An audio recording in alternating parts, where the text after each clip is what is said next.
जय हिंद, वंदे मातरम। प्यारे साथियों और सभी साथियों को मेरा प्यार भरा नमस्कार। स्वागत करता हूं साथियों आप सभी का आज की क्लास में। और आज हम पढ़ने वाले हैं अलंकार। कल की क्लास को आगे बढ़ाते हैं। कल प्रिय विद्यार्थियों अपन ने पढ़ा था अलंकार, अलंकार की परिभाषा और विभिन्न विद्वानों द्वारा दी गई परिभाषा। साथ ही साथ अलंकारों के वर्गीकरण पढ़ा था।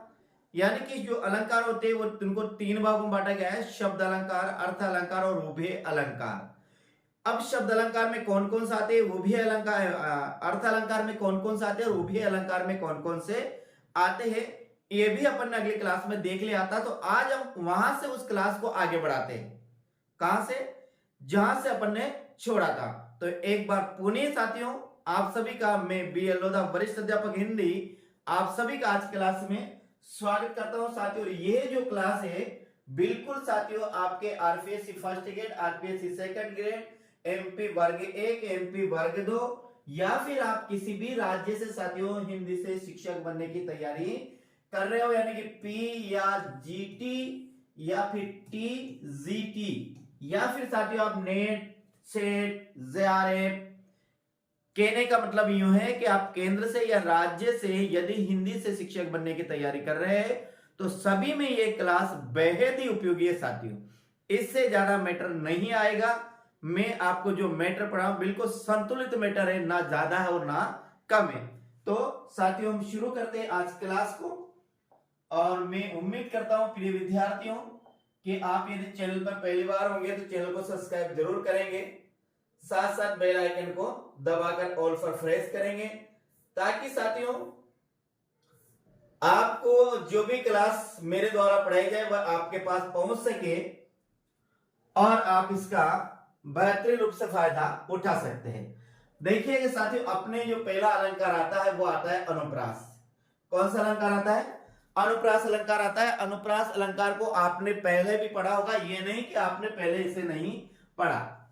लेकिन साथियों अब यहां पर देखिए, जो बात आपको समझ में नहीं आती इसमें से कोई भी, तो उस बात को मैं यहां पर उस टॉपिक को या वो जो शब्द है उसको मैं यहां पर क्लियर करूंगा। देखिए जो पहली बात तो अपन यहां शुरू करते हैं कि जो अनुप्रास है ये कौन से भेद में आता है। तो साथियों ये अनुप्रास अलंकार है, ये आता है शब्द अलंकार के भेद में।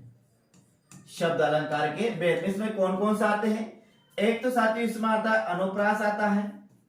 अनुप्रास के बाद एक आता है यमक आता है, एक आता है इसमें श्लेष आता है और एक आता है साथियों वक्रोक्ति आता है। ये चार जो अलंकार है वो शब्द अलंकार के अंतर्गत आते हैं साथियों। आज इन चारों ही अलंकारों को यहां पर पढ़ेंगे। हो सकता है क्लास बड़ी हो, 1 घंटे से ज्यादा हो जाए, लेकिन फिर भी आज इन चारों अलंकारों को एक ही क्लास में अपन पढ़ने की कोशिश करेंगे साथियों।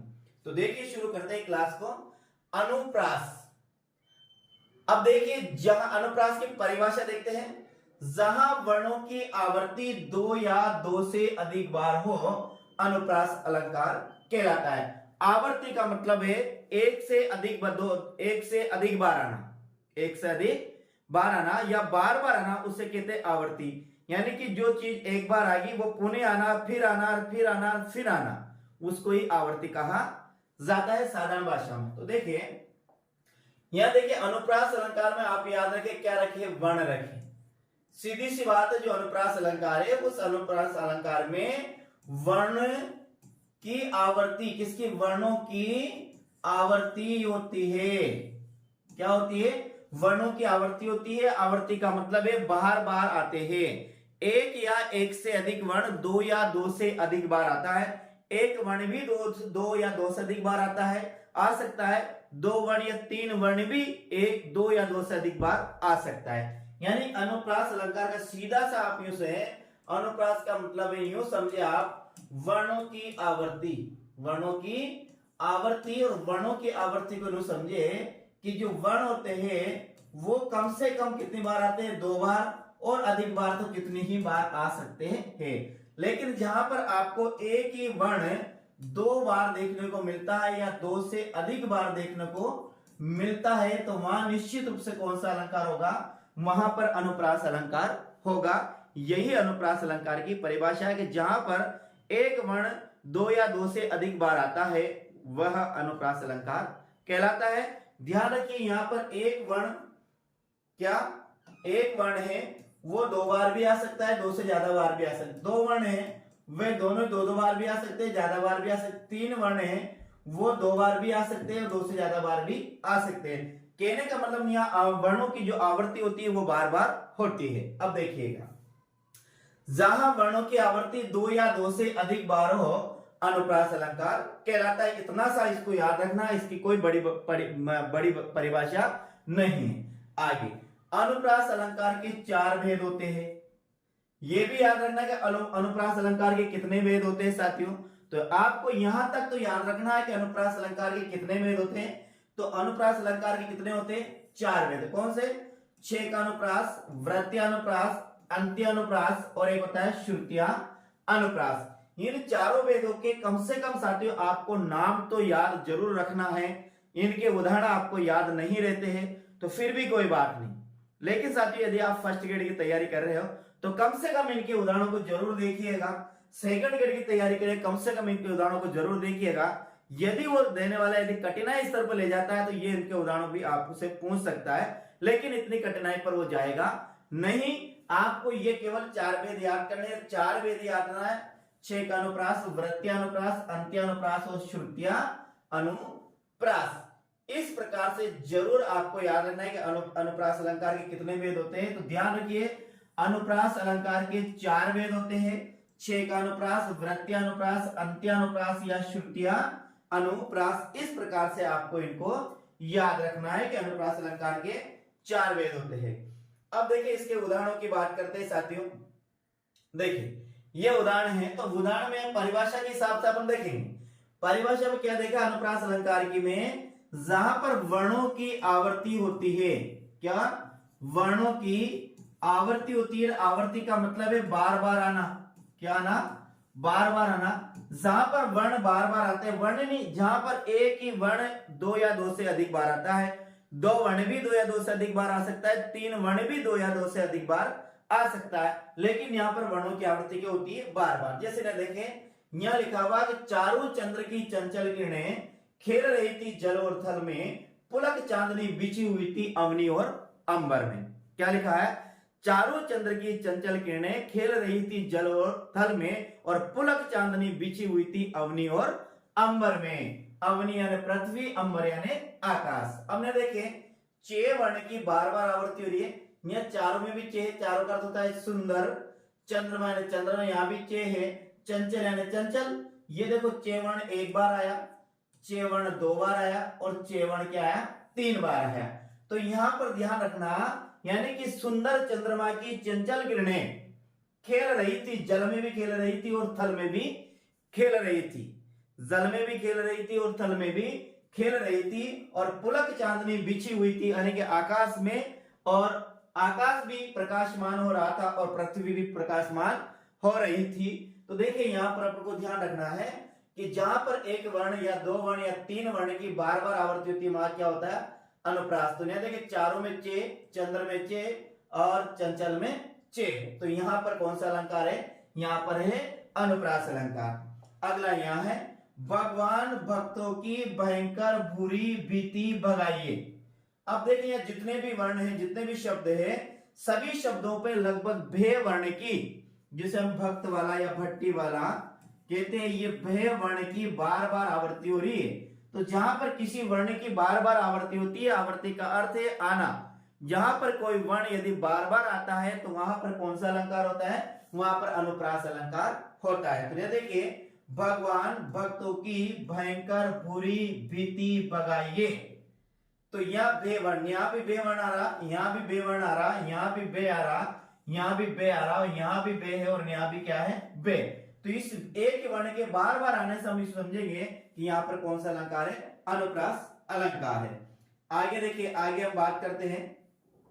एक और आता है, तरणी तट तमाल तरुवर बहु चाय। चाय, तरणी तट तमाल तरुवर बहु चाय।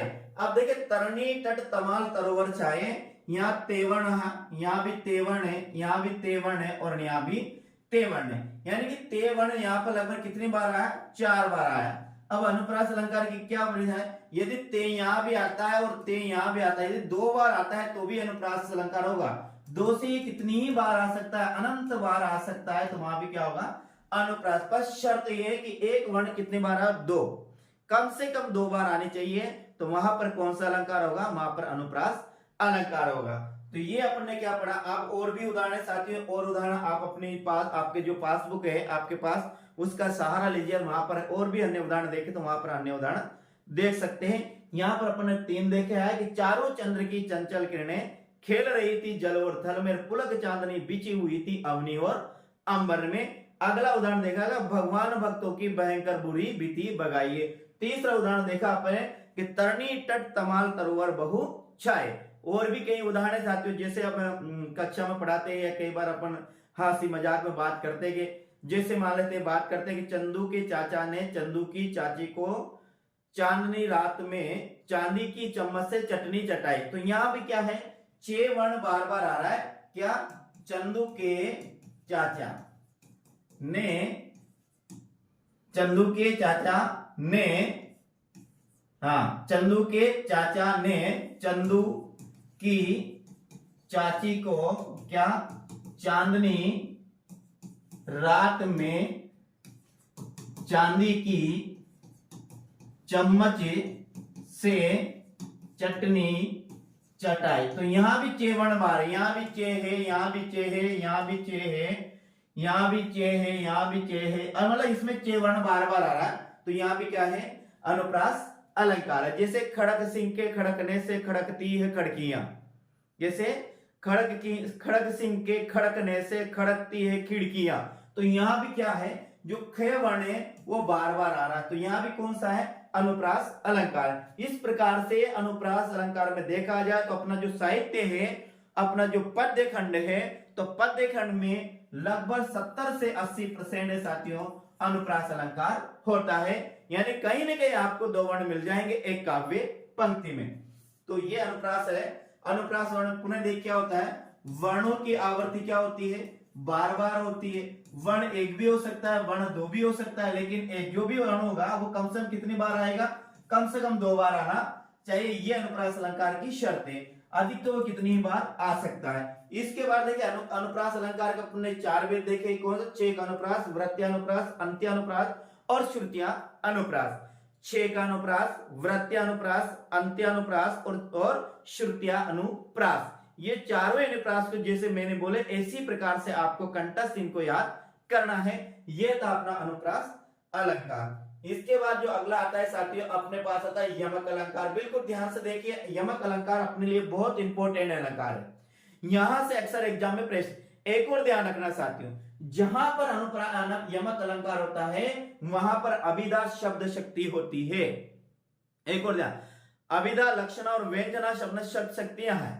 तो ध्यान रखना, जहां पर अनुप्रास अलंकार का उदाहरण होगा उस अनुप्रास अलंकार के जहां पर यमक अलंकार का उदाहरण होगा तो यमक अलंकार के समस्त उदाहरणों में कौन सी होती है? अभिधा शब्द शक्ति होती है। यह भी आपको ध्यान रखना है। अब देखिए यमक अलंकार। अब देखिए यमक अलंकार की परिभाषा, अर्थ देखते हैं, फिर इसकी परिभाषा देखते हैं। देखिए यहां पर लिखा है यमक अलंकार। यमक का अर्थ होता है जोड़ा या फिर 2। यमक जो शाब्दिक यमक है तो इसका जो शाब्दिक अर्थ होता है क्या होता है? यमक का जो शाब्दिक अर्थ होता है उसका अर्थ होता है या तो जोड़ा या होता है 2। तो जोड़ा 2 का मतलब जोड़ा क्या होता है? जोड़ा भी कितने का होता है? 2 का ही होता है। तो यमक का जो शाब्दिक अर्थ होता है वो क्या होता है? जोड़ा। ऐसे समझना, तो जोड़ा का मतलब 2। तो यहां समझना कि यमक अलंकार वह अलंकार है जहां पर एक ही शब्द 2 बार आता है। क्या आता है? एक ही शब्द 2 बार आता है। अब यहां देखिए एक बार पुनः देखिए, इसके पहले अपन ने क्या पढ़ा? अनुप्रास अलंकार पढ़ा। क्या पढ़ा?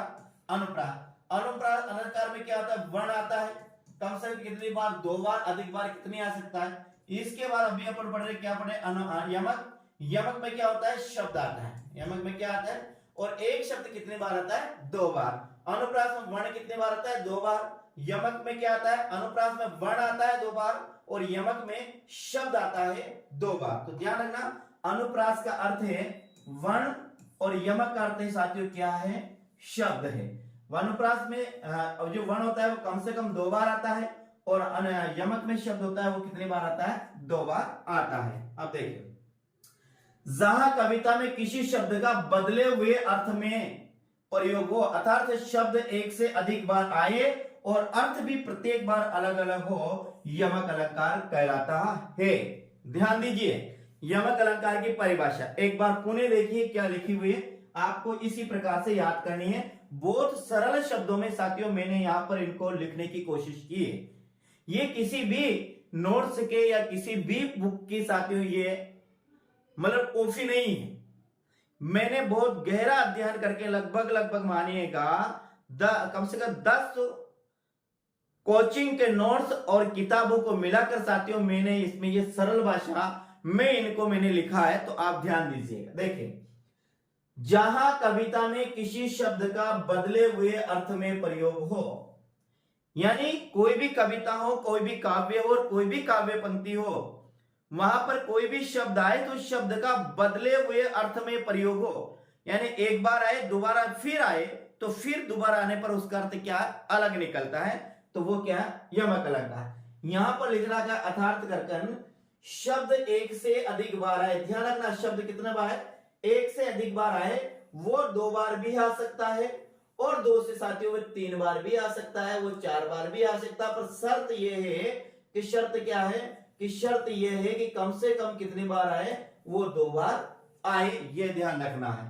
तो एक बार पुनः देखिएगा, शब्द एक से अधिक बार आए और अर्थ भी प्रत्येक बार अलग अलग हो, यमक अलंकार कहलाता है। अब तो आपको परिभाषा समझ में आएगी कि शब्द जितनी भी बार आए हैं उतनी ही बार उसका अर्थ क्या अलग अलग हो, तो वो होता है कौन सा? यमक अलंकार होता है। अब देखिए इसके उदाहरणों की बात करते हैं साथियों। देखिए, हाँ, एक से पहले एक और पॉइंट लिखा, जहां बदले हुए अर्थ में शब्दों की आवृत्ति हो।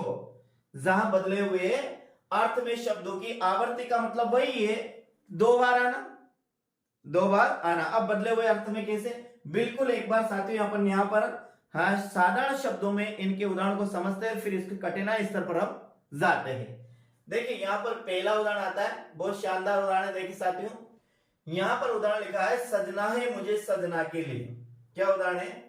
देखिए यहां पर लिखा हुआ है, सजना है मुझे सजना के लिए। देखिए सजना शब्द है वो एक बार यहां पर आया, एक शब्द एक कहां आया? एक बार यहां पर आया। सजना है मुझे सजना के लिए, तो यमक अलंकार की यही तो शर्त है। क्या शर्त है? कि एक शब्द हो वे कम से कम कितनी बार आए? 2 बार आए, 2 से 3 बार भी आ सकता है, लेकिन कितनी बार आए? 2 बार। एक शब्द नहीं, एक काव्य पंक्ति में आपको 2-3 शब्द मिल सकते हैं जो 2-2 बार आते हैं। यही नहीं कि एक ही शब्द आए, लेकिन आपके अधिकतर जो उदाहरण आएंगे वो एक ही शब्द वाले आएंगे, आपको ध्यान रखना है। तो देखिए एक सजना यहां पर आया, एक सजना यहां पर है। पहले सजना करते साथियों यहां पर श्रृंगार। क्या है?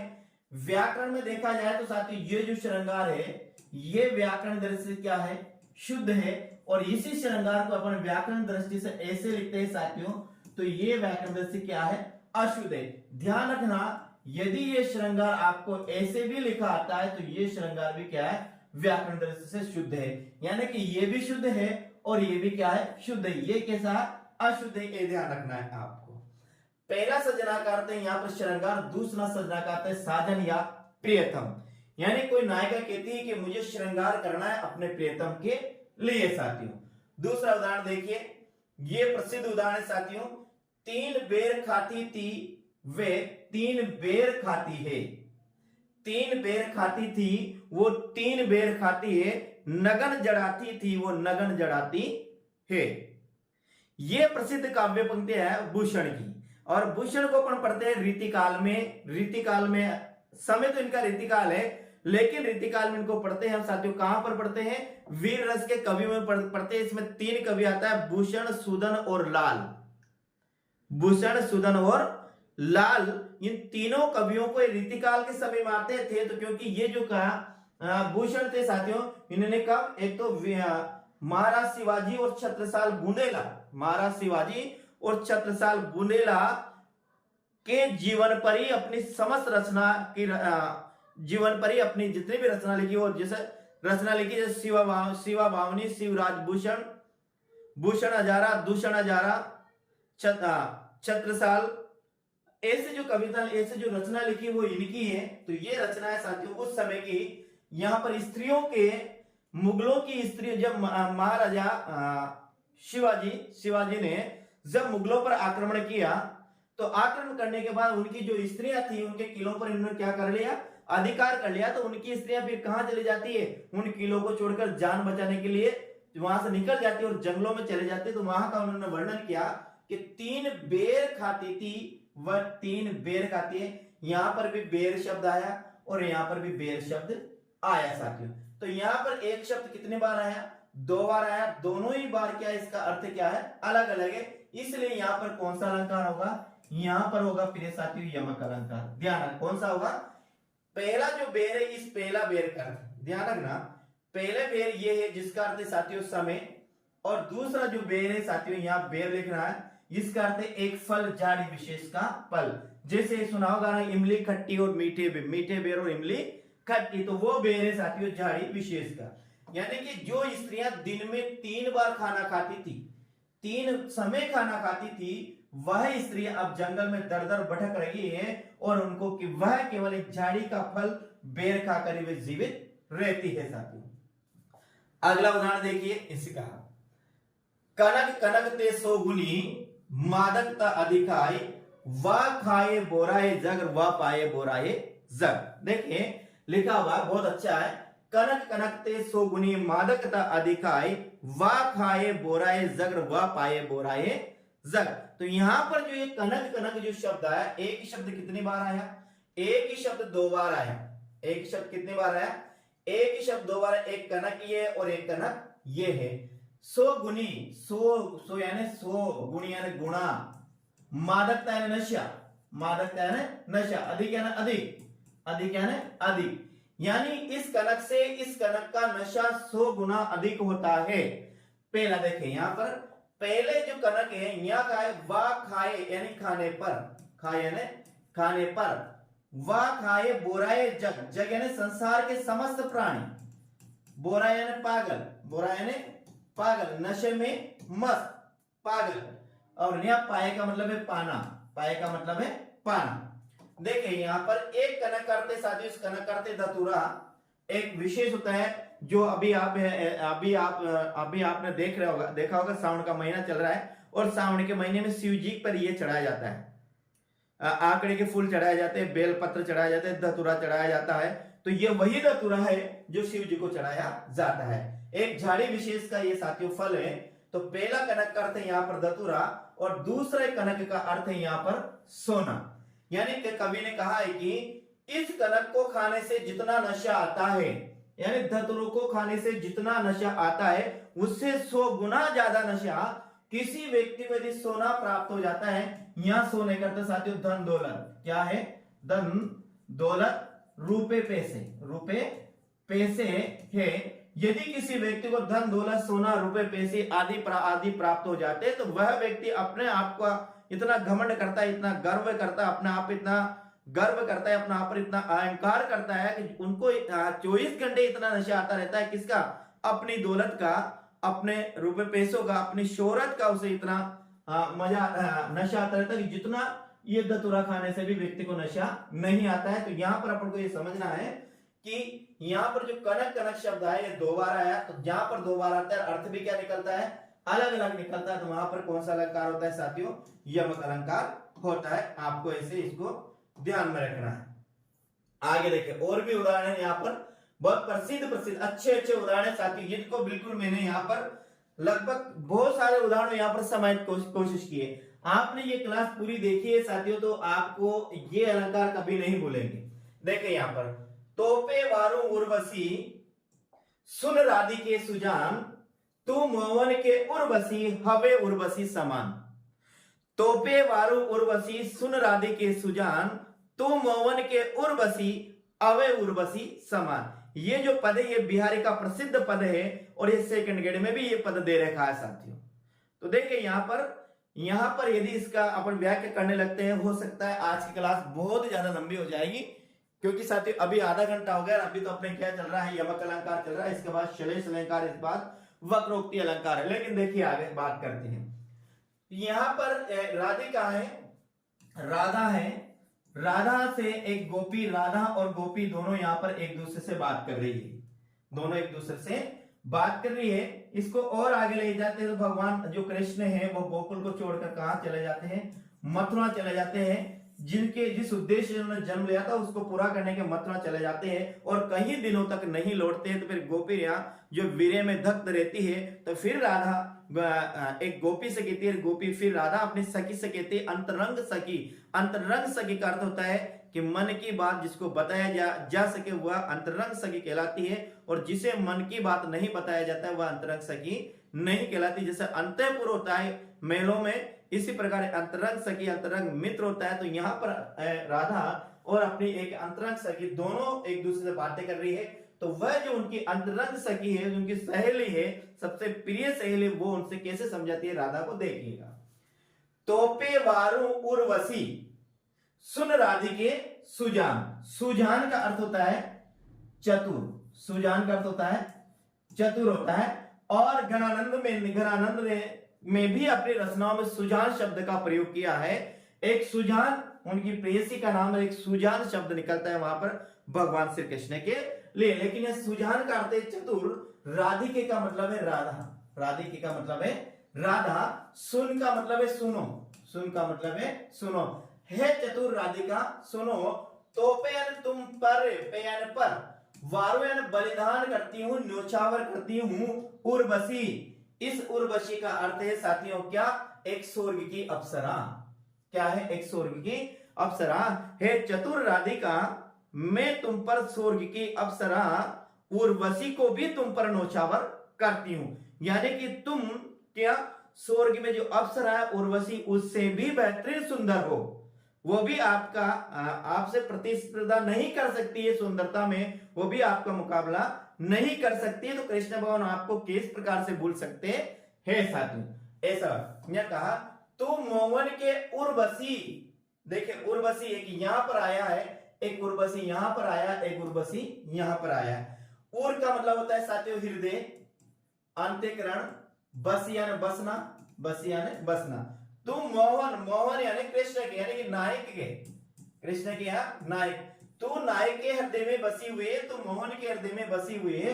हवे जैसे उर्वशी समान, या उर्वशी का अर्थ है आभूषण। जिस प्रकार स्त्रियां अपने गले में एक उर्वशी नाम का आभूषण पहनती रहती है, उस उर्वशी नाम के आभूषण को कभी भी अपने गले से अलग नहीं करती है, उसी प्रकार है प्यारी राधिका तू मोहन के हृदय में बसी हुई है। इस प्रकार से आपको किसी प्रकार की कोई टेंशन करने की आवश्यकता नहीं है। भगवान तुझे भूले नहीं, तेरा नायक तुझे भूला नहीं, एक दिन अवश्य वो लौटकर आएगा, क्योंकि जो तेरी सुंदरता है उस सुंदरता के सामने स्वर्ग की क्या उर्वशी भी क्या है, फीकी लगती है। अगला देखिएगा, अगला यहां पर आता है मूर्ति मधुर मनोहर देखी बयहु विदेह विदेह विषय की। अब यहां पर देखिए ये प्रसंग आता है राजा जनक की सभा का, लगभग वही का है साथियों, मुझे अच्छे याद नहीं पर फिर भी मेरे हिसाब से वही का हो सकता है। जब यहां पर सीता स्वयंवर हो रहा था उस समय का है। तो कहते हैं मूर्ति मधुर मनोहर देखी, मूर्ति यानी आकार, भगवान श्री राम की जो शरीर है उसको देखा, मधुर यानी मधुर, मनोहर मन को हरने वाली। राजा जनक ने इस प्रकार के राजकुमार को देखा है जो उनके मन को हर रहा है, आकर्षित कर रहा है। क्या बयहु यानी हो गए, बयहु यानी हो गए, बयहु यानी हो गए, विदेहे विदेही विषय की। अब यह देखें विदेह, पहला विदेह करते राजा जनक, विदेही दूसरा करते मुग्ध होना, सूद बुद्ध भूल जाना। यानी कि जैसे ही न्याय करते राजा जनक, जैसे ही राजा जनक ने राम लक्ष्मण की राम को देखा तो उनका मन इतना मुग्ध हो गया, इतना आकर्षित हो गया कि वे अपने आप को भी भूल गए, यानी अपने शरीर को भी भूल गए। विदेही, विदेह का मुग्ध होना यानी कि अपनी देह को भी भूल गए।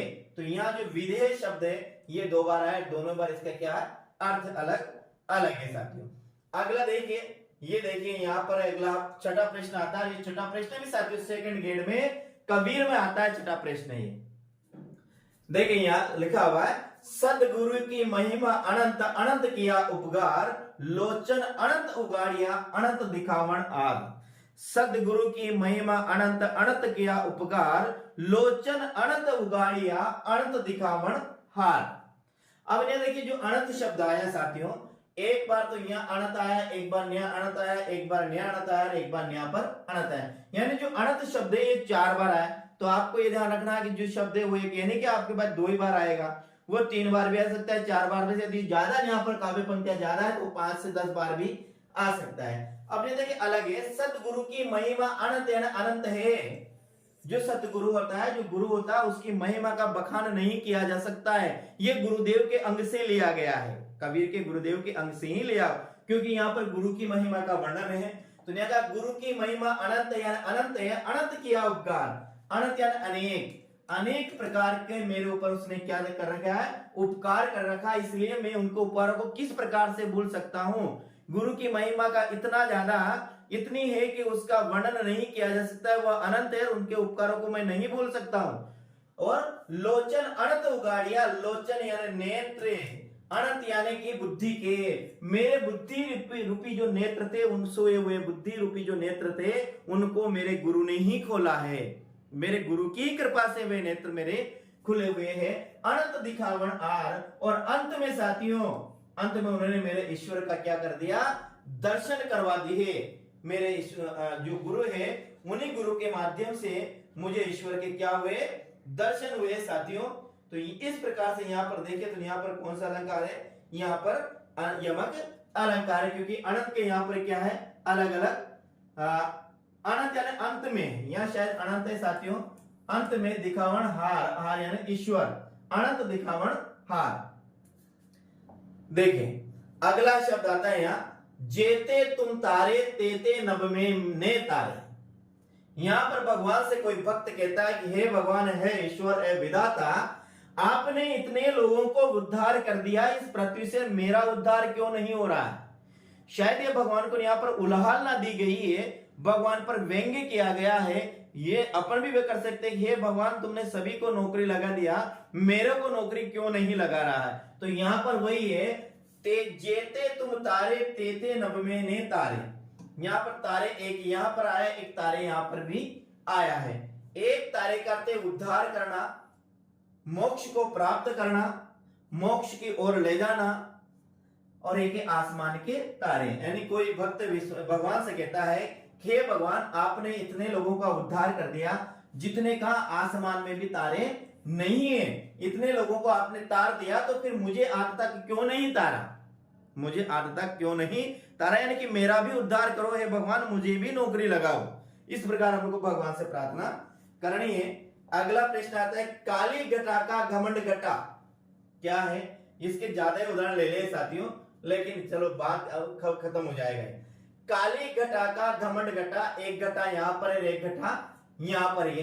काली यानी काली, घटा एक घटा का बादलों का समूह, एक यहाँ पर कम हुआ, यानी कि बादलों का जो काला समूह था उसका घमंड समाप्त हो गया। कैसे समाप्त हो गया, जैसे ही काली घटा यानी जो बादल थे उमड़ घुमड़ कर आ रहे थे, बड़ा घमंड के साथ उमड़ घुमड़ कर आ रहे थे, लेकिन जैसे ही अचानक एक तेज हवा आती है जोर से, तो वो बादलों को उड़ाकर ले जाती है। तो किसी कवि ने कहा कि काली घटा का घमंड घटा। तो इस प्रकार ध्यान रखना है कि हमें कभी भी घमंड नहीं करना, चाहे कितना ही ज्ञान क्यों न हो जाए, लेकिन फिर भी हमें घमंड नहीं करना है। आगे देखिए अगला प्रश्न आता है, लाल दुपट्टा मलमल का कि दिल मेरा मलमल जाए। यहां देखिए एक मलमल शब्द नहीं आया, पर एक मलमल शब्द यहाँ पर आया। एक मलमल कहते कपड़ा, कपड़े का एक प्रकार है, और यहाँ पर मुग्ध होना, यानी एक नायक है अपनी नायिका के जो लाल दुपट्टा है उस पर उसका मन है, वह मुग्ध हो जाता है। तो यहाँ पर भी कौन सा है, यमक अलंकार है कि लाल दुपट्टा मलमल का कि दिल मेरा मलमल जाए। साथियों ये था अपना यमक अलंकार। अब ध्यान रखना, यमक अलंकार के 2 भेद होते हैं, एक होता है अभंग यमक, और एक होता है सबंग यमक। एक होता है अभंग यमक और साथियों एक होता है सबंग यमक। इस प्रकार से इसके 2 भेद होते हैं। अब अभंग का मतलब जो समझिएगा जहां पर अभंग का अर्थ है ऐसे शब्द जिनके टुकड़े नहीं करने पर अर्थ देते हैं वो कहलाते हैं अभंग अलंकार। अभंग का मतलब है जिसे भंग, जिसे क्या होता है, भंग नहीं किया जा सकता, भंग नहीं किया जा सकता उसे अभंग कहते हैं। और सबंग का अर्थ है जिसे भंग किया जा सकता है उसे क्या कहते हैं, सबंग कहते हैं। भंग का अर्थ यहाँ क्या यूं भी ले सकते हैं, टूटना। क्या लिखते हैं, टूटना। जिसे तोड़ा नहीं जा सकता है सबंग, जिसे तोड़ा जा सकता है, जिसे तोड़ा जा सकता है। और जिसे तोड़ा नहीं जा सकता है, जिसको अलग नहीं किया जा सकता है वो अभंग है, जिसे अलग किया जा सकता है वो सबंग है। जहां पर शब्दों के टुकड़े नहीं करने पर अर्थ निकलता है वो अभंग श्लेष है। और जहां पर शब्दों के टुकड़े करने पर अर्थ निकलता है वो सबंग श्लेष। इतना आपको ध्यान रखना है। इनके उदाहरणों को भी आपको देखना है। मैंने इसलिए नहीं लिखे साथियों कि ये एक ही क्लास में पूरा अलंकार, एक ही अलंकार पूरी क्लास हो जाती है, इसलिए मैंने इनको नहीं लिखा है। आपको यहाँ पर दो याद रखना, यमक दो प्रकार होते हैं, अभंग यमक और सबंग यमक। यहां से आगे प्रश्न तो नहीं आएगा, लेकिन फिर भी आपके सामने दो शब्द आते हैं तो इसमें यदि इनको समझने के लिए आप यदि इनके लिए आधा या 1 घंटा भी दे दे तो कोई बड़ी बात नहीं। समझ में नहीं आए तो भी इनको एक बार देखना है। यदि एग्जाम में बाय चांस आ भी जाते हैं तो वहां फिर हमें पता होना आवश्यक है। वैसे आपको इन नामों के अलावा और कोई याद नहीं करना कि यमक दो प्रकार का होता है, अभंग और सबंग। अब यमक सबंग क्या है इसको समझने के आप प्रयास करेंगे ही है, तो इसको देख लीजिएगा अपनी किताब में। और फिर भी समझ नहीं है साथियों तो जो वीडियो की डिस्क्रिप्शन है नहीं उसमें मैंने मेरा नंबर दे रखे, आप कभी भी उसमें मेरे से पूछ सकते हैं। आगे हम बात करते हैं। आगे आता है अपना श्लेष अलंकार। क्या आता है, श्लेष अलंकार आता है। कितना टाइम हो गया, मैं टाइम देख लेता हूं। टाइम अपने होते हैं 36 मिनट। ये लगभग आज अपनी जो क्लास होगी वो 1 घंटे की क्लास है, लेकिन इसमें जितने भी अलंकार है, कौन सा शब्द अलंकार, उनको आज पूरे ही करते हैं। इसके बाद अगली क्लास में अगले अलंकार पढ़ेंगे साथियों। देखिए यहाँ पर इस क्लास में संपूर्ण देने का प्रयास कर रहा हूं, कुछ भी लेने का। जितने और भी क्लास होती है आपकी यूट्यूब पे, आपने बहुत क्लासेस देखी होगी, लेकिन साथियों वहां पर इस तरह से उलझा देते हैं वो कि कुछ समझ में नहीं आता है। मैटर को इस तरह बड़ा चढ़ाकर ले जाते हैं या फिर इतना कम मैटर उपलब्ध कराते हैं साथियों। यदि वो सब कुछ इसी यूट्यूब पे डाल दे तो फिर उनके पास पढ़ने कौन जाएगा। इसलिए साथियों यूट्यूब पे हर प्रकार का वो मैटर यानी ज्यादा भी नहीं डालते हैं, और डाल तो जितना डालते हैं जहां से क्वेश्चन नहीं आते। लेकिन यहाँ पर मैं आपको सब कुछ फ्री पढ़ा रहा हूं, इससे ज्यादा आपको कहीं पढ़ने की आवश्यकता नहीं है। अब अपन देखते हैं, यहाँ पर पढ़ रहे हैं अपन श्लेष अलंकार। क्या पढ़ रहे हैं, श्लेष अलंकार। तो श्लेष का शाब्दिक अर्थ होता है चिपकना या चिपका हुआ। क्या होता है, ध्यान रखना, जिस प्रकार यमक का शाब्दिक अर्थ होता है क्या होता है, दो या फिर क्या होता है, जोड़ा। जहां पर एक वर्ण का जोड़ा आता है या एक शब्द का जोड़ा आता है, ये एक शब्द कितने बार आता है, 2 बार भी आ सकता है, 3 बार भी आ सकता है। जैसे कनक कनक में 2 बार आया था, बेर में 2 बार आया था, उर्वशी में 3 बार आया, अनंत में कितने बार आया, 4 बार आया। तो ये आपके अनंत कई बार आ सकता है। तो ये था यमक की। इसी प्रकार श्लेष का जो शाब्दिक अर्थ होता है वो होता है चिपकना या चिपका हुआ, चिपकना या चिपका हुआ। आगे बात, जहां कविता में या काव्य में, ध्यान रखना, जहां कविता में या काव्य में एक से अधिक अर्थों वाले शब्दों का प्रयोग हो, किसे, ऐसे शब्दों का प्रयोग हो जिसके एक से अधिक अर्थ निकलते हैं। ये बोल बेहतरीन परिभाषा है यमक अलंकार की। इस परिभाषा को आपने समझा तो यमक अलंकार आपको पूरा समझ में आ जाएगा। यह परिभाषा ही आप यदि आपको याद है तो फिर आपको समझिएगा लगभग परिभाषा से जो है आपका कम से कम 70 से 80% वो आपको याद हो गया। तो ध्यान रखना, बहुत इससे बेहतरीन आपको परिभाषा नहीं मिल सकती। जहां कविता या काव्य में एक से अधिक अर्थों वाले शब्दों का प्रयोग हो, यानी कि न्यू कह सकते हैं अनेकार्थी शब्दों का प्रयोग हो जिसके अनेक अर्थ निकलते हैं। अनेकार्थी शब्दों के प्रयोग है जिसके अनेक अर्थ निकलते हैं, अर्थात जहां प्रसंग अनुसार एक शब्द के अनेक अर्थ निकलते हो, श्लेष अलंकार कहलाता है। ध्यान रखना, जहां कविता या काव्य में एक से अधिक अर्थों वाले शब्दों का प्रयोग हो, अर्थात जहां प्रसंग अनुसार एक शब्द के अनेक अर्थ निकलते हो, श्लेष अलंकार कहलाता है। यानी कि इसको न्यू कह सकते हैं, शायद साथियों मुझे शायद याद है, अनेकार्थी शब्द। अनेकार्थी शब्द यानी ऐसे शब्द जिसके अनेक अर्थ निकलते हैं उनको अनेकार्थी शब्द कहा जाता है। तो श्लेष अलंकार में क्या होता है, अनेकार्थी शब्दों का प्रयोग होता है, ऐसे शब्दों का प्रयोग होता है जिसके एक से अधिक अर्थ निकलते हैं, वही क्या होता है, श्लेष अलंकार। यानी कि वहां पर एक ही शब्द में क्या होता है, एक ही शब्द में अनेक अलंकार, अनेक अर्थ चिपके हुए होते हैं। क्या होता है, चिपका हुआ या चिपकना, यानी कि एक ही शब्द में क्या, एक ही शब्द में अनेक अर्थ क्या होते हैं, चिपके हुए होते हैं, वही क्या है, श्लेष है। और श्लेष करते क्या, चिपकना है साथियों, क्या है, चिपकना। अब देखिए आगे बात करते हैं यहां पर देखिए यहां पर एक और था, प्रसंग अनुसार अनेक अर्थ निकलते हैं, प्रसंग के अनुसार अनेक अर्थ निकलते। ये आप लिखा होगा, आपको जहां पर भी पढ़े ये जरूर लिखा होगा। देखिए, रही मन पानी राखिए बिन पानी सब सून, और पानी गए ने उबरे मोती मानस चून। रहीमदास जी का प्रसिद्ध दोहा है साथियों। रहीम को दानवीर भी कहा जाता है। रहीम का जो असली नाम था साथियों वो बेरम खां था, बेरम खां था। तो यह देखिए रहीमदास जी ने कहा कि रही मन पानी राखिए बिन पानी सब सून, और पानी गए ने उबरे मोती मानस चून। यानी रहीमदास जी ने पानी जो शब्द है उस पानी शब्द का महत्व बताया कि पानी का कितना महत्व होता है। यहां पर पानी जो शब्द है उसके अनेक अर्थ लेके किस पर, प्रसंग अनुसार अर्थ निकल रहे हैं। कैसे, रही मन पानी राखिए बिन पानी, यानी बिना पानी के कोई भी सब सून है। पानी गए ने, पानी जाने पर, उबरे, उबरे का मतलब होता है उद्धार। क्या होता है, उद्धार होता है, चमक होता है, उद्धार होता है, चमक होता है, इज्जत होता है, जल होता है। किसमें, यहां पर एक है मोती, एक मानस और एक चून। तीनों के संदर्भ में साथियों ये पानी जो शब्द है इसका अलग अर्थ निकल रहा है। जैसे यहाँ मोती के संदर्भ में ले, मोती के संदर्भ में पानी का अर्थ ले साथियों, तो यहाँ चमक है, यहाँ लिखा हुआ है। यहाँ पानी शब्द के तीन अर्थ है। क्या है, मोती के संदर्भ में है इसका चमक, यानी कि जिस मोती में पानी नहीं हो, यानी जिस मोती में चमक नहीं हो, उस मोती का कोई भी महत्व नहीं है, वह उसे कोई भी खरीदना नहीं चाहेगा। यानी कि मोती उसे ही कहेंगे जिसमें चमक हो, चमक निकलने के बाद उस मोती को हम फेंक देते हैं, तो उस मोती का कोई महत्व नहीं है जिसके पास चमक नहीं है। यहाँ पर मानस के अर्थ के संदर्भ में यहाँ आएगा इज्जत या प्रतिष्ठा है। यदि जिस मानव की समाज में, किसमें, जिस मनुष्य की किसमें, घर में, परिवार में, घर में, परिवार में, समाज में, या फिर साथियों देश में कोई भी इज्जत नहीं हो, इज्जत नहीं हो, उस व्यक्ति की कहीं पर भी इज्जत नहीं की जाती है। यानी कि जिस मनुष्य का इज्जत नहीं है उसका कहीं पर भी मान सम्मान नहीं किया जाता है। इसलिए ध्यान रखें साथियों, इज्जत जाने के बाद दोबारा नहीं आती है। जिसे कहा है कि बिगड़ी बात बने नहीं लाख कहो किन कोई, रही मन पाटे दूध को मथे न माखन होय।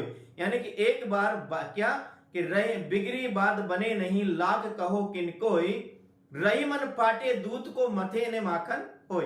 यानी एक बार अपनी बात बिगड़ने जाने पर लाख कोशिश करो लेकिन फिर भी वह बात नहीं बन पाती है। इसलिए चून के संदर्भ में पानी का अर्थ है जल, यानी कि बिना जल के चून का भी कोई महत्व नहीं है। टरकों कुंटलों चून अपने घर पर भरा हुआ है लेकिन पानी नहीं है तो चून का क्या करेंगे, कैसे उसकी हम चपाती रोटी बनाएंगे साथी। तो यहाँ एक ही शब्द के पानी के कितने अर्थ निकले, तीन, चमक, इज्जत, प्रतिष्ठा या फिर जल। अगला उदाहरण देखते हैं। श्लेष अलंकार के दो भेद होते हैं, एक अभंग होता है और एक सबंग होता है।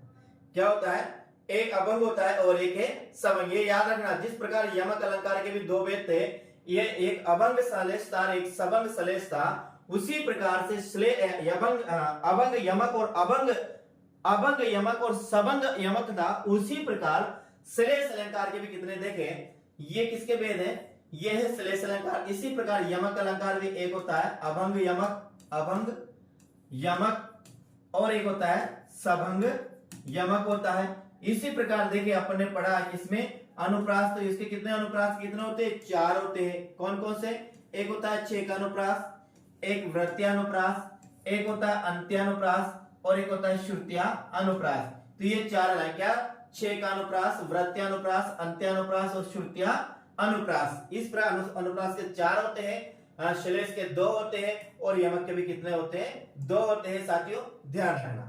अब यह देखते हैं एक एक को। पहला आता है अभंग श्लेष। अभंग का मतलब है जिसे भंग नहीं किया जा सकता है, जिसके टुकड़े नहीं किए जा सकते, यानी बिना टुकड़े के ही जिसके अर्थ निकल जाए वो अभंग श्लेष है, और जहां पर टुकड़े करने पर अर्थ निकले वो सभंग श्लेष है। ऐसे ध्यान रखना, जैसे यहाँ जहां शब्द के टुकड़े किए बिना ही एक से अधिक अर्थ निकलते हो वहां पर अभंग श्लेष होता है। अभंग का मतलब है अपने कहते हैं कि भंग भंग कर दूंगा, भंग का मतलब मिटा दूंगा। तो यहाँ पर जिसको भंग नहीं किया जा सके, जिसके टुकड़े नहीं किया जा सकता, जिसे विच्छेद नहीं किया जा सकता, जिसको विभाजित नहीं किया जा सकता है, यानी कि बिना विभाजन के, बिना विच्छेद से, बिना टुकड़े से जिसका अर्थ निकल जाता है वो क्या है, अभंग श्लेष है साथियों। तो जहां शब्द के टुकड़े के बिना ही एक से अधिक अर्थ निकलते हो वहां अभंग श्लेष होता है। जैसे सुवर्ण को ढूंढत फिरते कवि कामी अरु चोर।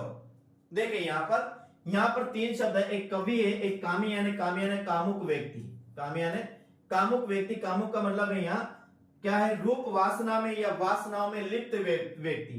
अरु यानी होता है और, अरु यानी होता है और चोर का मतलब तो आप जानते हो, चोर यानी चोर। देखे अब ने देखे एक शब्द और देता हूं साथियों आपको, यहाँ पर मुझे याद आया, युग में शब्द पढ़ते हैं, युग शब्द में ये साथ एक ये और होता है और एक ही होता है साथियों ये और।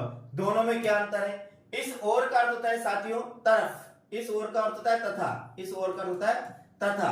जैसे एक और एक दो, एक और एक दो, एक ये पेन है और एक ये पेन है, तो इस और का अर्थ होता है तथा, और इस और का अर्थ होता है तरफ। क्या होता है, तरफ, यानी दिशा, जिसे कहते हैं अपन इधर और जिसे कहते हैं हम उधर, इसके लिए शब्द का अर्थ होता है और का। अब यह जैसे हम लिखता हूं राम और मैंने लिख दिया यहां पर श्याम, तो ये क्या, ये वाक्य क्या अशुद्ध है, यहाँ राम और श्याम नहीं आएगा, यहाँ राम यहाँ और क्या आएगी, दो मात्रा, राम और श्याम, ऐसा हुआ। और जैसे मैं लिखा घर की और, यहाँ लिखा मैं घर की और, यदि ऐसा लिख दिया साथियों तो ये भी क्या है, अशुद्ध है। यहाँ पर एक मात्रा है कि घर की और, क्या आएगा, घर की और आएगा, घर की और। तो ये ध्यान रखना, इस और इस और दोनों में क्या है, अंतर है साथियों। हमने देखे यहाँ है सुवर्ण को ढूंढत फिरते कभी कामी अरु चोर। कामी का मतलब कामुक व्यक्ति, काम वासना में लिप्त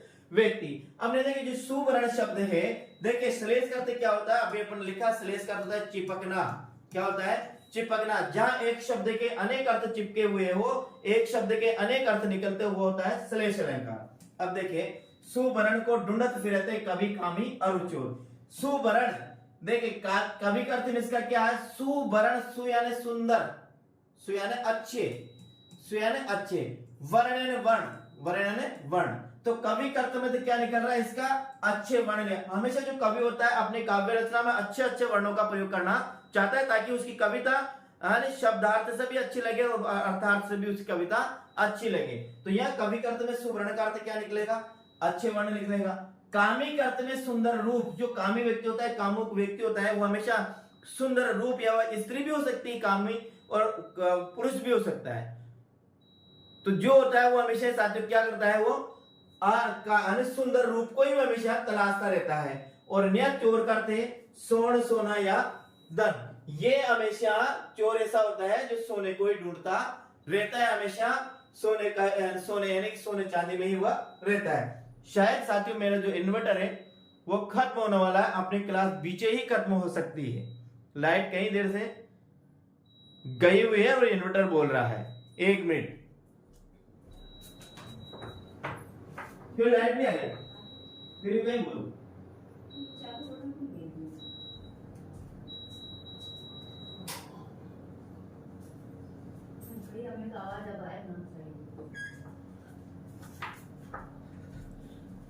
देखिएगा,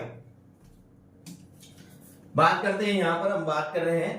तो यहां पर चोर का अर्थ होता क्या होगा, स्वर्ण, सोना और धन। जब भी चोर चोरी करने जाता है तो इन्हीं दोनों चीजों से उससे कोई मतलब नहीं होता है, वे केवल स्वर्ण, सोना, चांदी, धन, दौलत, रुपए, माया, इसको ही ढूंढता रहता है। तो यहाँ पर एक शब्द के यहाँ पर कितने अर्थ निकल रहे हैं, तीन अर्थ निकल रहे, इसलिए साथियों ये क्या है, यहाँ पर अनुप्रास अलंकार है। ये अनुप्रास क्या, यमक अलंकार है। देखिए शुभ, क्योंकि ये अभंग है, इसको बिना टुकड़े किए हुए इसका अर्थ निकल रहा है, इसलिए पहली बात तो यहाँ पर क्या, श्लेष अलंकार, श्लेष में कौन सा अभंग है, इसको बिना टुकड़े किए हुए इसका अर्थ निकल रहा है।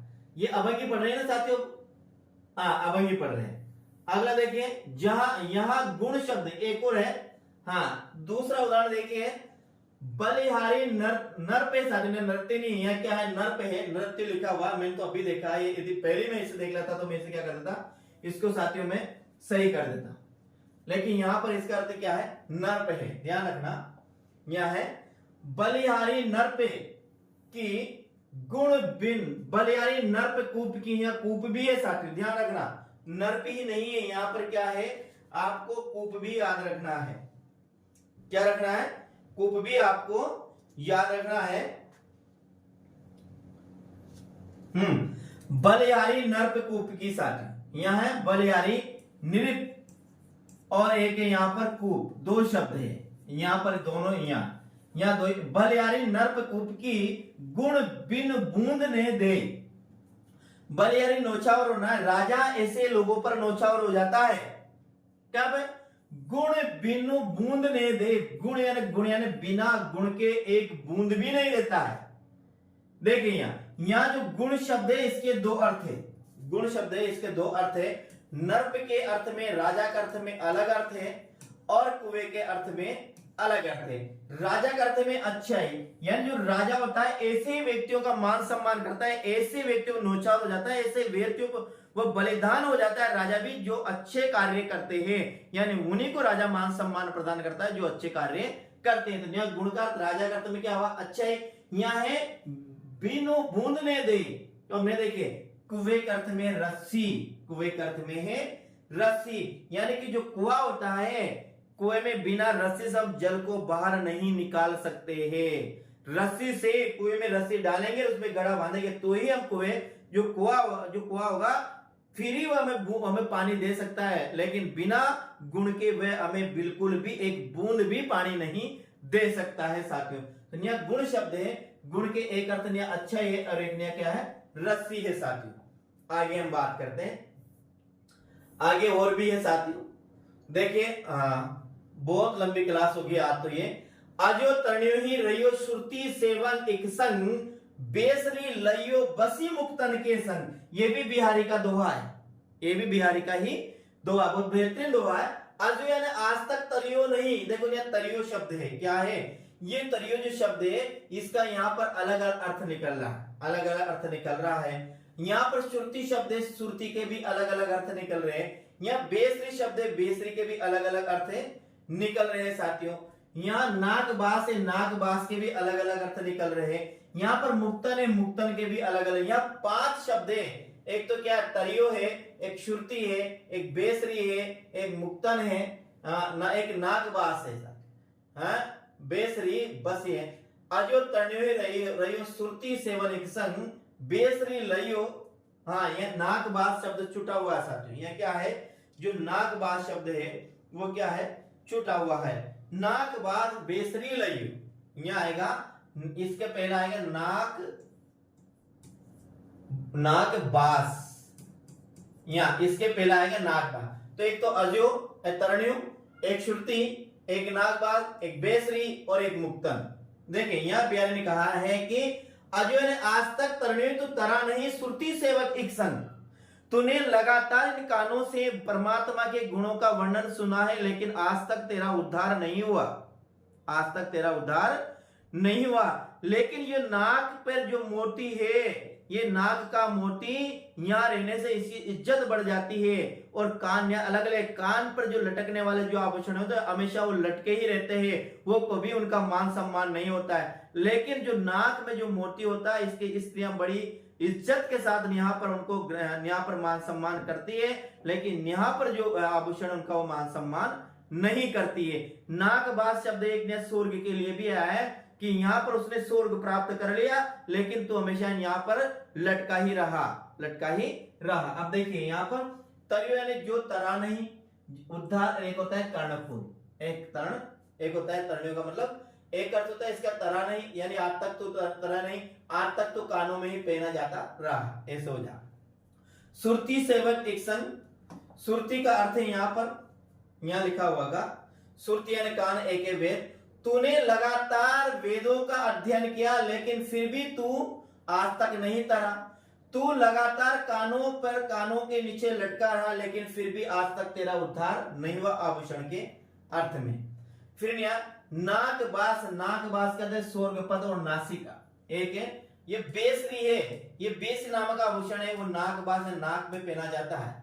जो बेसरी, जो बेशर्म व्यक्ति होता है, वो बेशर्म व्यक्ति भी नाक का यानी कि अच्छे लोगों की संगति प्राप्त करके वो भी स्वर्ग को प्राप्त कर लेता है। जिस प्रकार जो नाक में पहने जाने आभूषण उसका बेसरी कहा जाता है, लेकिन नाक में बसने, नाक में पहने से उसका क्या मान सम्मान बढ़ जाता है।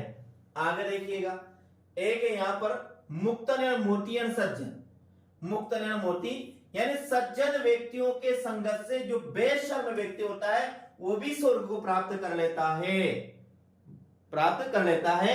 और एक मुक्तन यानी मोतियों के संग, जो यहाँ पर नाक में पहना जाता है उसमें मोती होते हैं, यानी मोतियों को नाक पर पहने जाने से वो भी क्या है अपना मान सम्मान प्राप्त कर लेते हैं। यहाँ इस प्रकार से देखें, यहाँ तो एक ही शब्द के यहाँ पर अनेक अर्थ निकल रहे हैं, इसलिए यहाँ पर क्या होगा अभंग सलेश होगा। अभंग सलेश का अर्थ है कि बिना टुकड़े हुए किसी शब्द के अर्थ निकलता है तो अभंग सलेश कहलाता है साथियों। तो यहाँ पर भी अभंग सलेश है, यहाँ पर अभंग सलेश है, यहाँ एक और आ गया नाक बास आ गया, यहाँ भी सलेश है, यहाँ भी अभंग सलेश और यहाँ पर भी अभंग सलेश है।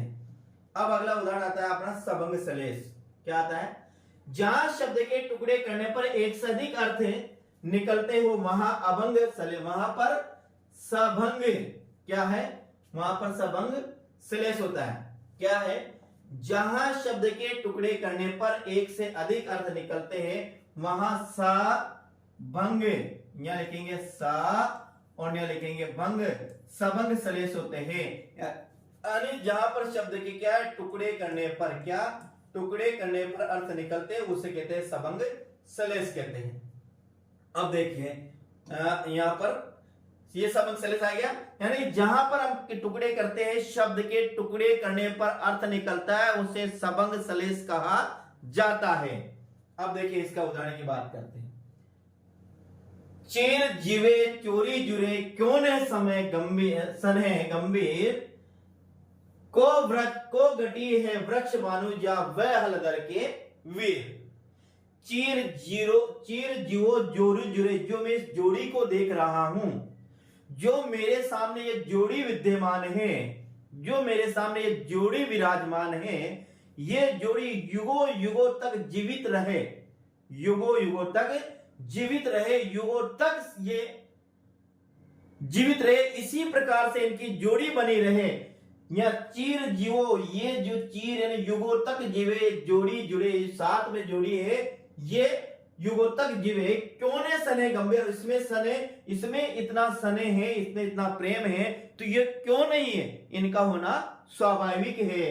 क्यों, क्योंकि को घटी है वृक्ष भानुजा वह हलदर के वीर, यानी कि यहाँ कौन किससे कम है, ये वृक्ष भानुजा है तो वह हलदर के क्या है, वीर है। अब यहाँ देखिए वृक्ष जो भानुजा है इसके भी अलग अर्थ है और हलदर के भी यहाँ पर दो अर्थ है, लेकिन इसको टुकड़े करने पर इसका अर्थ निकलेगा। आप याद रखना ये उदाहरण है, पहली बार तो यमक का है, दूसरी बार ये सबंग यमक का है।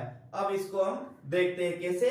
देखिए यहाँ पर वृक्ष भानुजा व हलदर के खंड करने पर अर्थ निकलते हैं या टुकड़े करने पर अर्थ निकलते हैं। अब यहाँ वृक्ष भानुजा का टुकड़े करेंगे तो इसमें कौन सी है, यहाँ पर दीर्घ संधि है, एक होगा वृषभ और एक होगा अनुजा।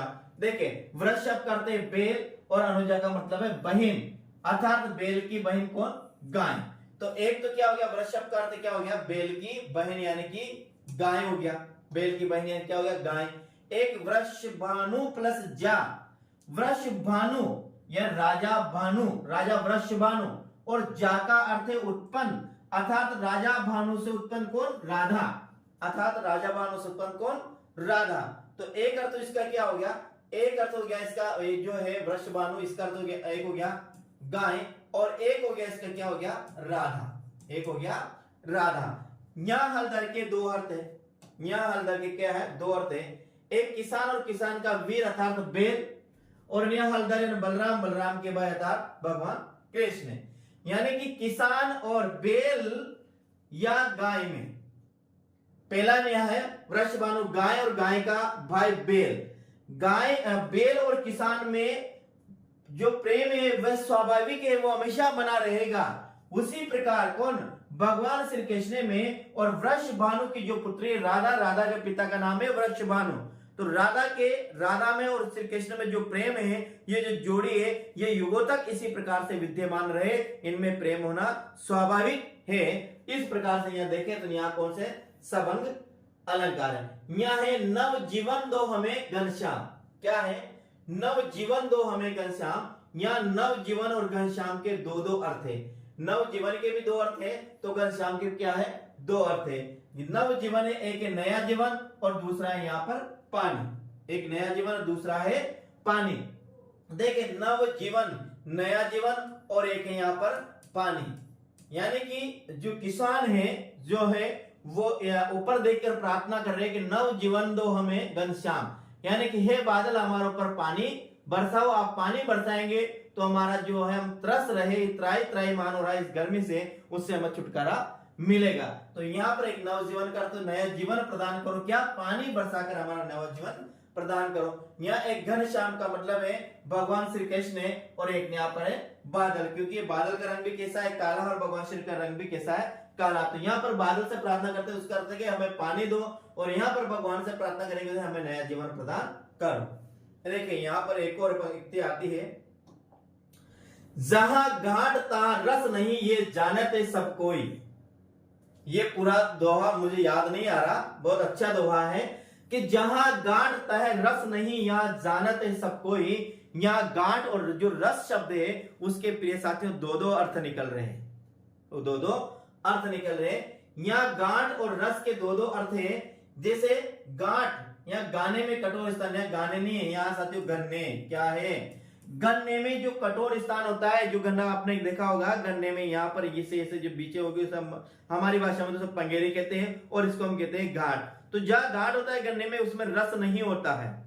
इसी प्रकार मनुष्य के अंदर हृदय में, अंतःकरण में, उसके दिल में यदि गांठ है, किसी के अंदर बेर है, तो जब गांठ और बेर होती है वहां प्रेम को जागृत नहीं किया जा सकता, स्नेह को जागृत नहीं किया जा सकता है। इस बात का आप ध्यान रखना साथियों।